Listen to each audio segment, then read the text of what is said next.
Viuda y embarazada, heredó una casa abandonada en lo alto de las montañas.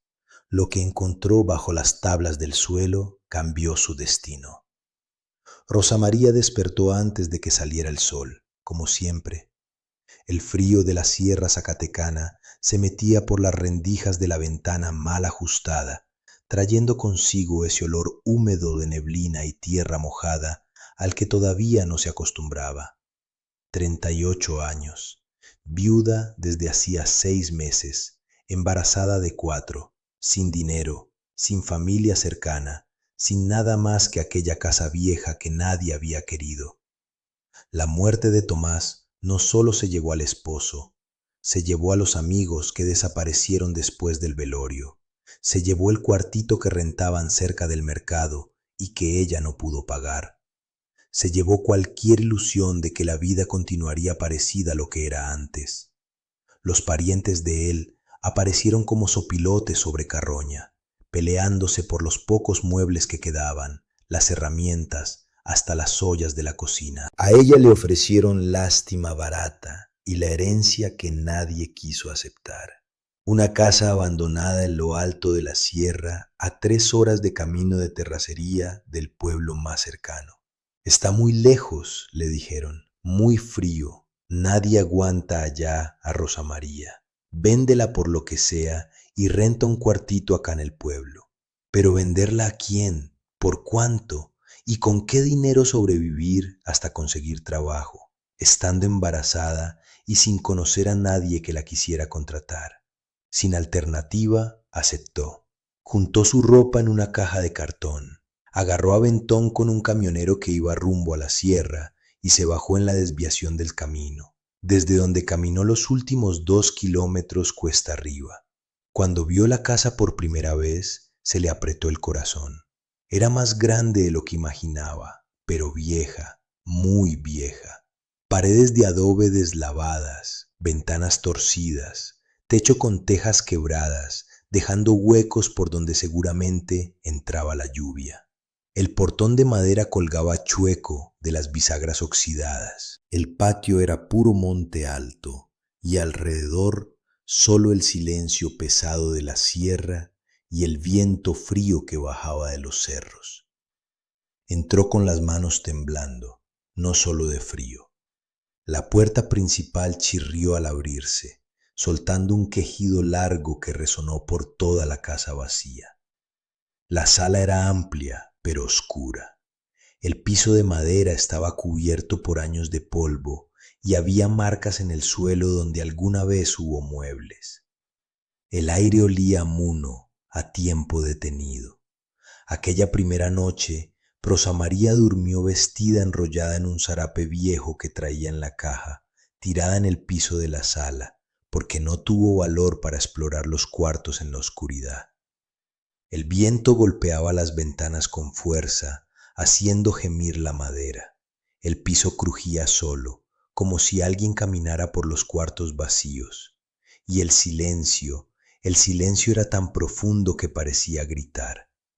Pensó en rendirse ahí mismo. Pensó en levantarse al amanecer e irse a cualquier lugar.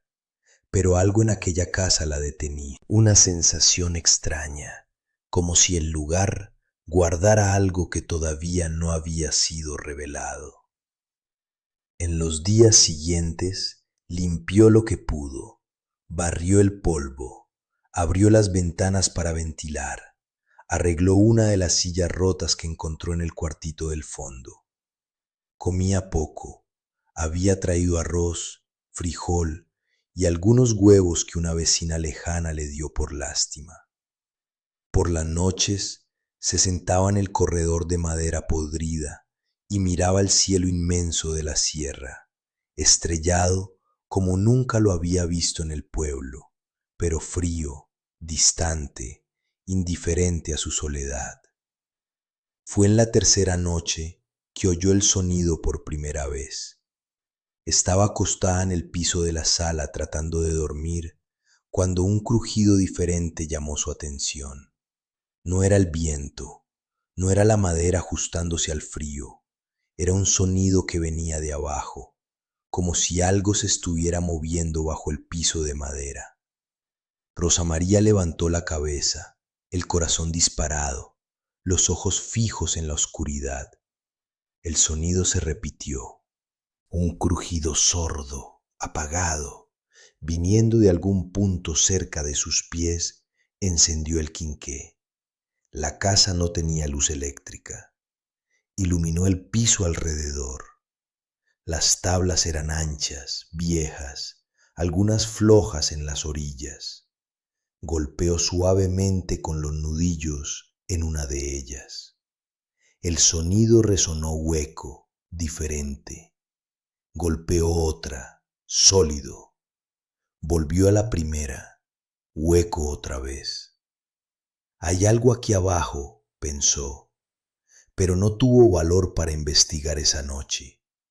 Apagó el quinqué, se volvió a acostar y pasó horas despierta, escuchando el viento y aquel crujido que volvía de vez en cuando, como si algo o alguien estuviera tratando de llamar su atención del otro lado de la madera. A la mañana siguiente, Rosa María despertó con el cuerpo adolorido y la mente inquieta. El sol todavía no había salido completamente, pero ella estaba de pie, mirando fijamente el piso de la sala. La tabla que había crujido durante la noche parecía común a la luz del día, solo una más entre tantas otras gastadas por el tiempo. Pero ella sabía que había algo allí. Esperó a que amaneciera bien, tomó un café aguado, masticó un pedazo de pan duro que le quedaba. Trató de ocuparse barriendo otra vez la cocina, pero la mente no se le quitaba de aquella tabla. Cerca del mediodía, cuando el sol entró por las ventanas e iluminó toda la sala, ya no aguantó más. Fue al cuartito del fondo y agarró un cuchillo viejo de cocina que había encontrado días antes. Regresó a la sala, se arrodilló en el piso con dificultad por el vientre abultado y empezó a hacer palanca en la orilla de la tabla. La madera estaba hinchada por la humedad. Resistió los primeros minutos, pero poco a poco empezó a ceder. Rosa María metió la hoja en las rendijas, hizo presión y de repente la tabla se soltó con un chasquido seco. Debajo, en vez del piso de tierra apisonada que esperaba encontrar, había tierra removida, fresca, demasiado oscura para estar ahí desde hacía décadas. Un escalofrío le recorrió la espalda. ¿Cómo podía haber tierra removida en una casa abandonada tanto tiempo?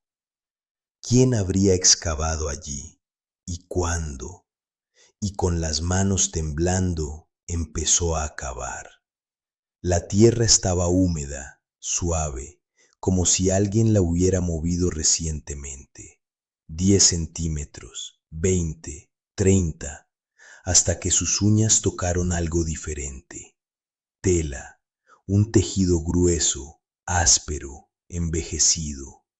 Jaló con cuidado y sacó a la superficie un bulto del tamaño de un puño amarrado con mecate podrido. Deshizo el nudo despacio. Dentro había una bolsita pequeña de cuero, pesada. La abrió.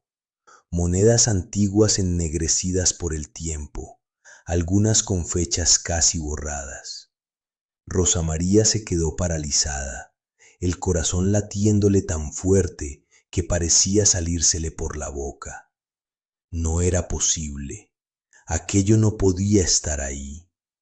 Pero estaba en sus manos, real, pesado, verdadero. Respiró hondo y volvió a cavar. Si había un escondite, podía haber más. Y había. A pocos centímetros del primer hoyo, encontró otro saco más grande, luego otro y otro. En total, 3 compartimentos excavados bajo el piso, cada uno guardando algo diferente: monedas, documentos amarillentos doblados con cuidado y un cuaderno de pasta dura casi deshecho por la humedad. Rosa María se sentó en el piso, rodeada por los objetos que acababa de desenterrar, las manos sucias de tierra, la respiración entrecortada. Agarró el cuaderno con cuidado, como si fuera a deshacerse en sus manos. La pasta estaba manchada, las páginas pegadas unas con otras. Lo abrió despacio. La letra era chiquita, temblorosa, escrita a lápiz, que el tiempo ya empezaba a borrar. En la primera página leyó. El nombre que firmaba era Sebastián Medina, y justo abajo una fecha, 1976. Rosa María pasó las páginas con cuidado. El diario contaba una historia de injusticia. Sebastián Medina había sido acusado de robar dinero de la cooperativa minera donde trabajaba, acusado por un hombre poderoso de la región, alguien a quien él llamaba simplemente el patrón en las páginas. La acusación era falsa, pero nadie le creyó. Perdió el trabajo, la reputación, los amigos. La familia fue expulsada del pueblo, huyó a la sierra con lo poco que tenía y escondió todo allí en aquella casa, esperando algún día poder probar su inocencia. Las últimas páginas eran más confusas, escritas con prisa. Sebastián hablaba de miedo, de persecución, de hombres que venían tras él. La última frase escrita, casi ilegible, decía: Rosa María cerró el cuaderno, las lágrimas cayendo sin control. Aquel hombre había muerto con la honra manchada y el secreto había quedado enterrado allí por décadas. Miró las monedas, los documentos, todo lo que había desenterrado.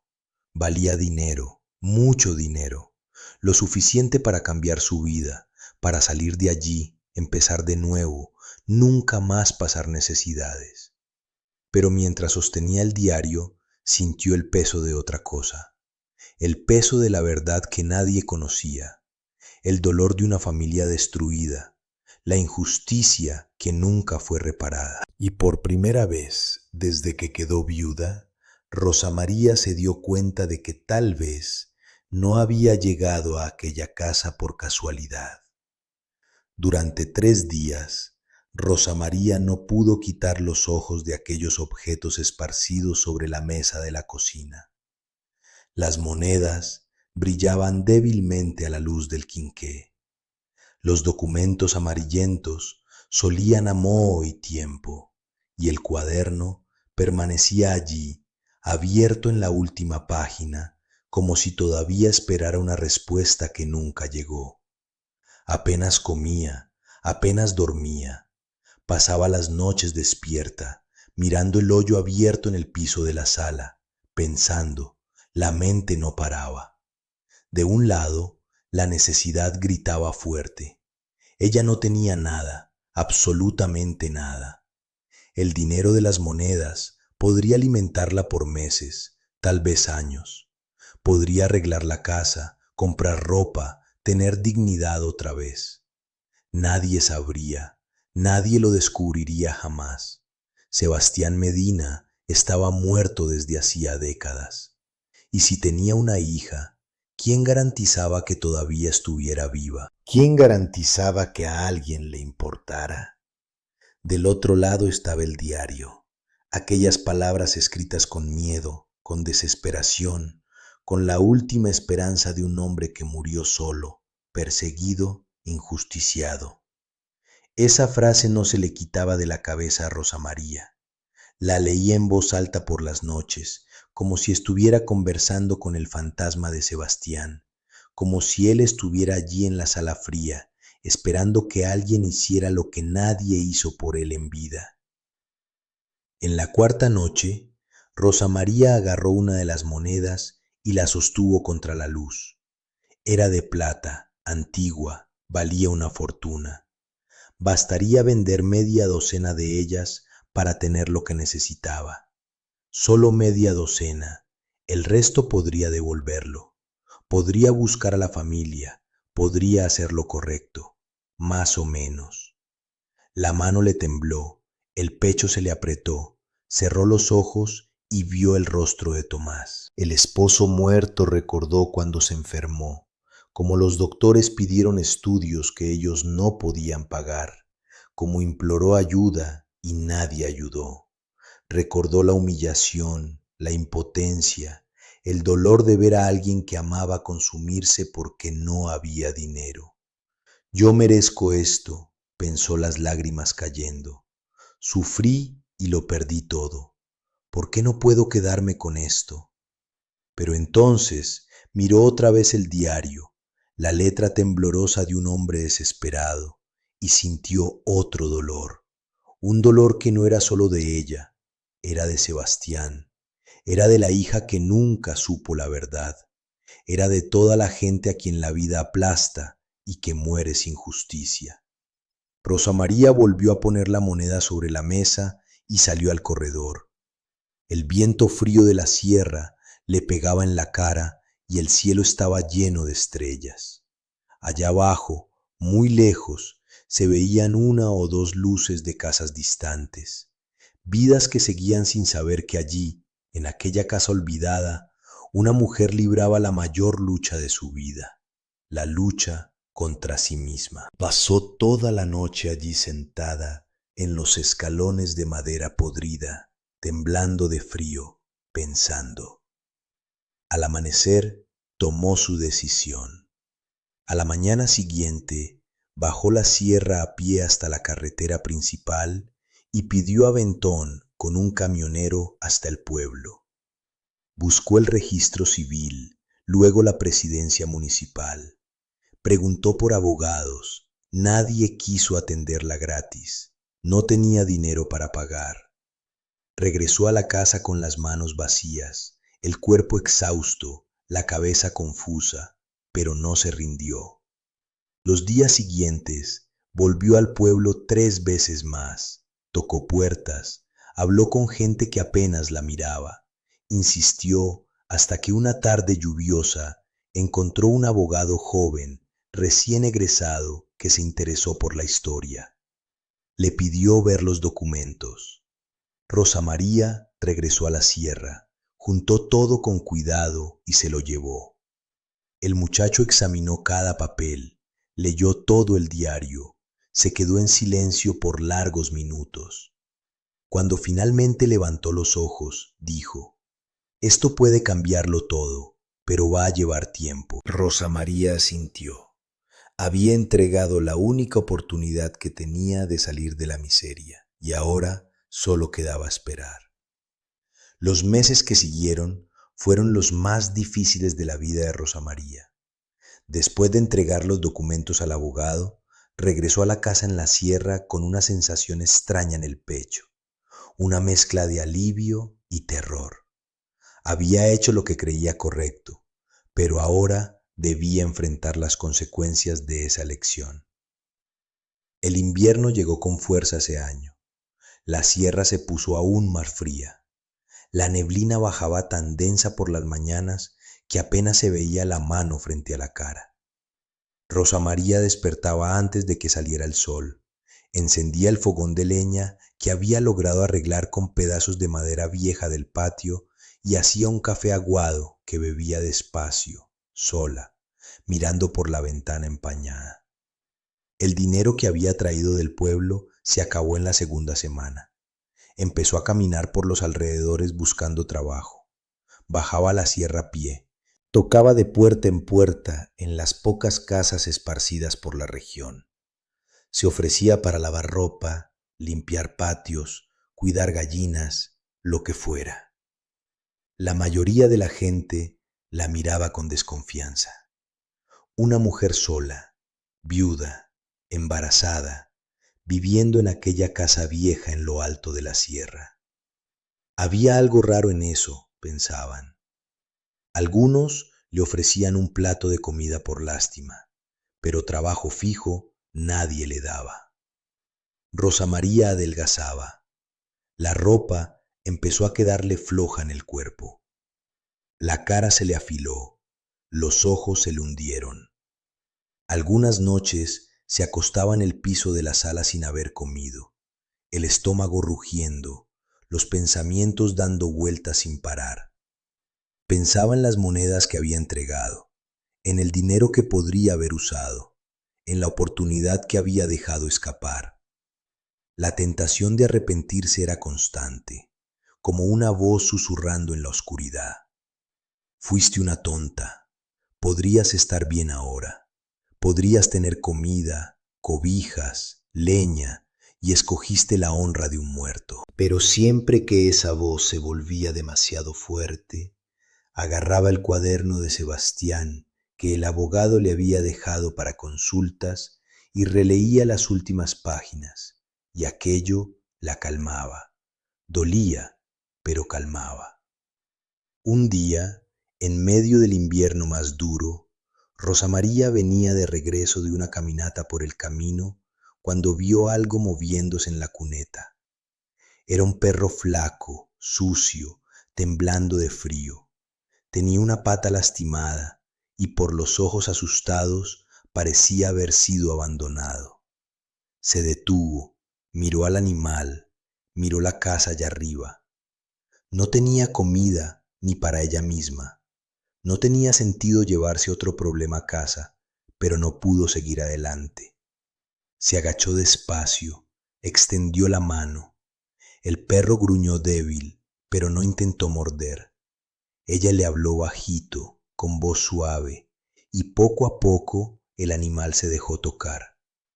El animal comió despacio, desconfiado, pero comió. Después se acurrucó en un rincón de la sala y durmió. Rosa María se quedó despierta observándolo, y por primera vez en meses no se sintió completamente sola.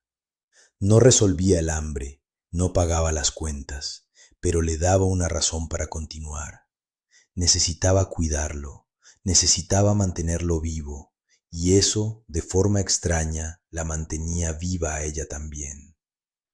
3 meses después de entregar los documentos, el abogado mandó recado a través de un vecino de la región. Había noticias. Rosa María bajó la sierra corriendo, el corazón disparado, Sebas ladrando y corriendo detrás de ella. En la oficina sencilla del abogado, él le contó todo. La investigación había sido larga, pero fructífera. Habían encontrado a la hija de Sebastián Medina. Se llamaba Lucía. Tenía 59 años y vivía en Aguascalientes.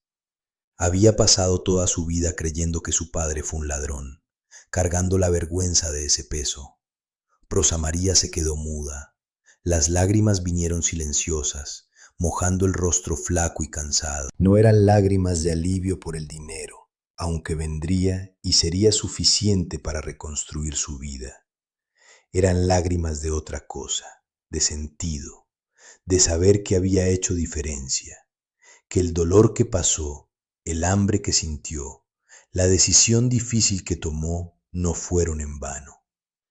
Regresó a la sierra con Sebas a su lado, el corazón más ligero de lo que había estado en años. Las primeras flores silvestres empezaron a brotar en el patio abandonado.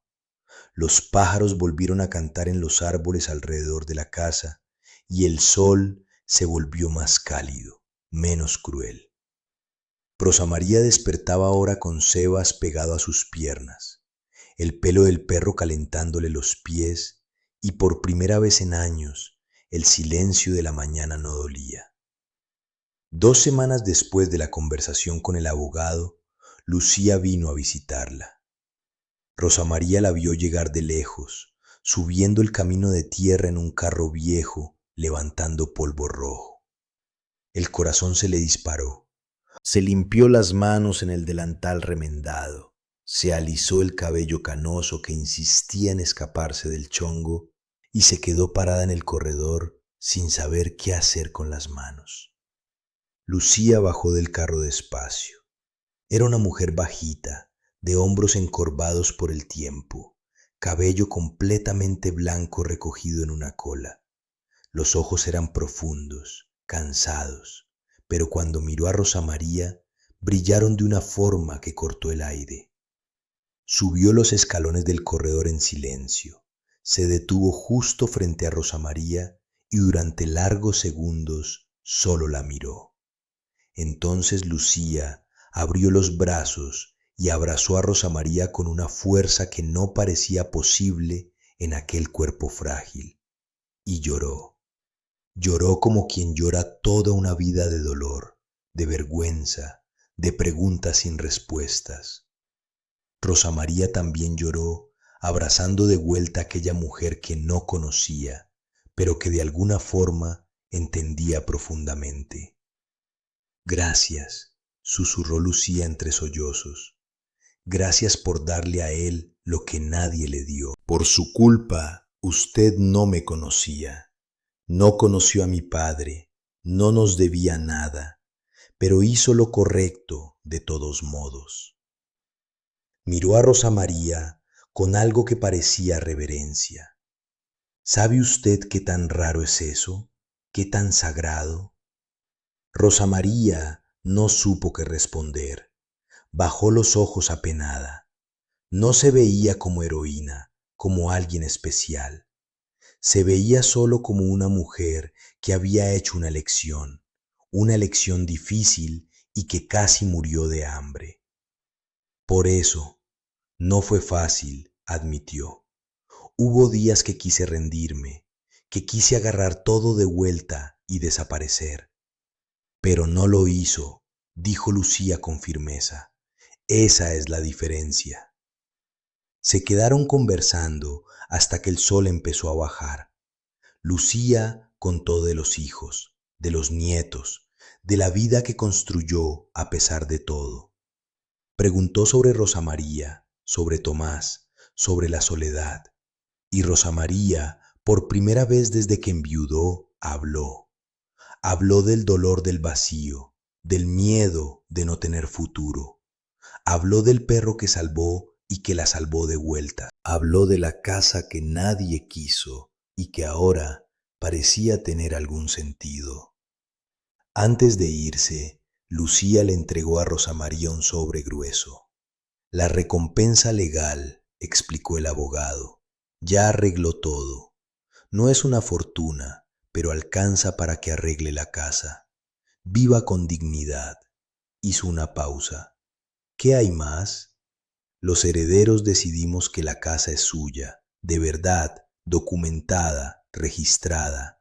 Nadie se la va a quitar. Rosa María miró el sobre, luego la casa vieja detrás de ella, luego a Lucía. Las lágrimas volvieron, pero ahora eran diferentes. Eran lágrimas de recomienzo. Y quiero pedirle algo, continuó Lucía la voz más suave. Quiero que guarde el diario de mi padre aquí en esta casa. Él escribió esas palabras aquí, escondió la verdad aquí y aquí la verdad fue encontrada. Creo que a él le gustaría que se quedara con usted. Rosa María sintió que no podía hablar. Después de que Lucía se fue, se quedó en el corredor hasta que oscureció completamente. Sebas recostó la cabeza en su regazo y ella acarició el pelo suave del animal pensando. Pensó en Sebastián Medina, que murió sin justicia, pero que finalmente descansaría en paz. Pensó en Lucía, que cargó una vergüenza que no era suya y que ahora estaba libre. Pensó en Tomás, en el vacío que dejó y que ahora, de alguna forma, parecía menor. En los meses siguientes, Rosa María usó el dinero para reformar la casa, arregló el techo, cambió las tablas podridas del piso, todas, menos aquella. Aquella donde todo comenzó, la dejó marcada, diferente de las otras. Una sonrisa pequeña, discreta, pero verdadera, porque finalmente entendió. La casa no era una herencia que nadie quiso, era un refugio que la estaba esperando. Y ella no estaba allí para morir sola y olvidada, estaba allí para hacer diferencia. Una persona a la vez, un gesto a la vez. El silencio de la sierra seguía profundo, pero ya no gritaba, ahora descansaba. Y en ese descanso había paz. M.